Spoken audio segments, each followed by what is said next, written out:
Senior reporter for the Huffington Post, Trymaine Lee. Thank you for your time tonight, sir. Thank you, Keith. It's good to be here. How is this man Zimmerman not under arrest, or at least having been charged at this point? I really think it depends on who you speak with. If you speak to Sanford Police Chief Bill Lee, he says there's no evidence to refute Zimmerman's claims of self-defense. But if you talk to the Martin family's lawyer and you talk to folks in Sanford, they say there's a long history here of distrust and the police being less than excited to arrest individuals and hold folks accountable when they need to be.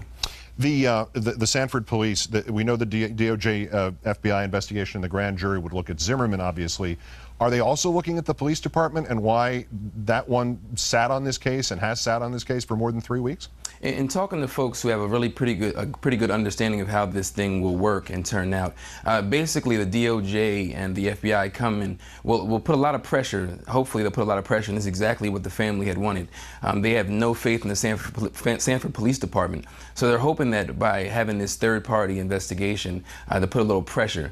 Clearly they'll be looking into bringing their muscle to the investigation, and you know, so much is yet to be seen. You mentioned history and distrust. This Mr. Zimmerman has a history too, doesn't he? Isn't he a constant, almost paranoid presence in that community about outsiders and people he perceives as threats who turn out to be, you know, people just walking home? Oh, most certainly. Since January 2011, he's called 911 about 46 times. He has a history of following individuals in their vehicles, and he has, as the lawyers say, he had a cop complex. He wanted to be in law enforcement so bad that he kind of had a habit of taking things into his own hands.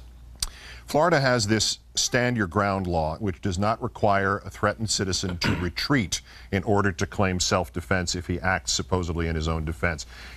In the aftermath of the Martin case, is it not obvious that that opens the door to exactly what happened here, including the fact that there hasn't been an arrest 3 weeks after the case? Oh, most certainly. There have been a number of state legislatures who want to take some time to review this law to see if it's just. And some have even called it, instead of the stand your ground law, the make my day law, the dirty Harry law.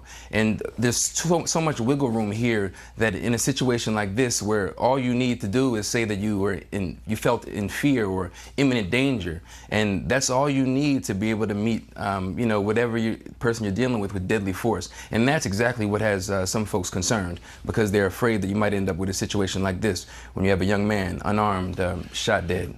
This stuff has been going on for so long that it's kind of hard to believe that even some white people don't recognize this. 20 years ago, a little more, I moved from an apartment in Los Angeles just across the street into Beverly Hills, and the greater Southern California, tremendously diverse in terms of the community there. That doesn't mean anything. I would go and shop, do my food shopping after work about midnight. I'd walk to this store that was a block and a half away and then walk home. And the first few nights, first time I was living in Beverly Hills, I would cross the LA line into Beverly Hills. A police cruiser that would come out of nowhere, put this blinding searchlight on me for a couple of seconds, and then shut the thing off. And I didn't understand why. It went on 3 or 4 nights till this 5th or 6th night. There's a guy behind me, 20, 30 feet behind me, and they shined the light on me and turned it off, and then they shined the light on him. They didn't turn it off. And he was black. And they stopped him and they questioned him, and I had chills that went from here down to my toes.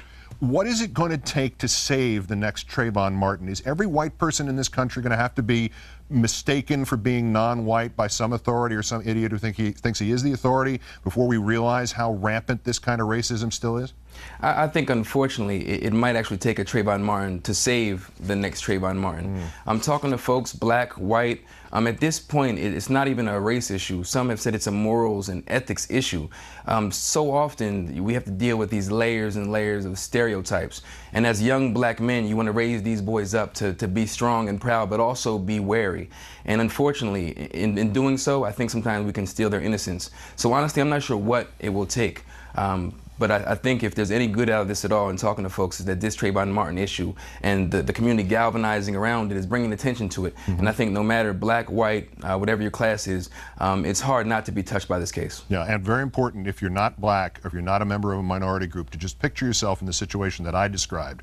Because at that point, you suddenly realize, even if it's just for a second, what it's like to be suspected, not for what you've done, not for who you actually are in life, but just for what somebody mistakes you for thinking he thinks you look like at a distance. It's an extraordinary, and in my case, it was a cheap lesson. For everybody else, because of this poor man, this poor young man in Florida, it's a very expensive lesson. In any event, Trymaine Lee of the Huffington Post, great thanks for your insight tonight. Thank you for having me, Keith.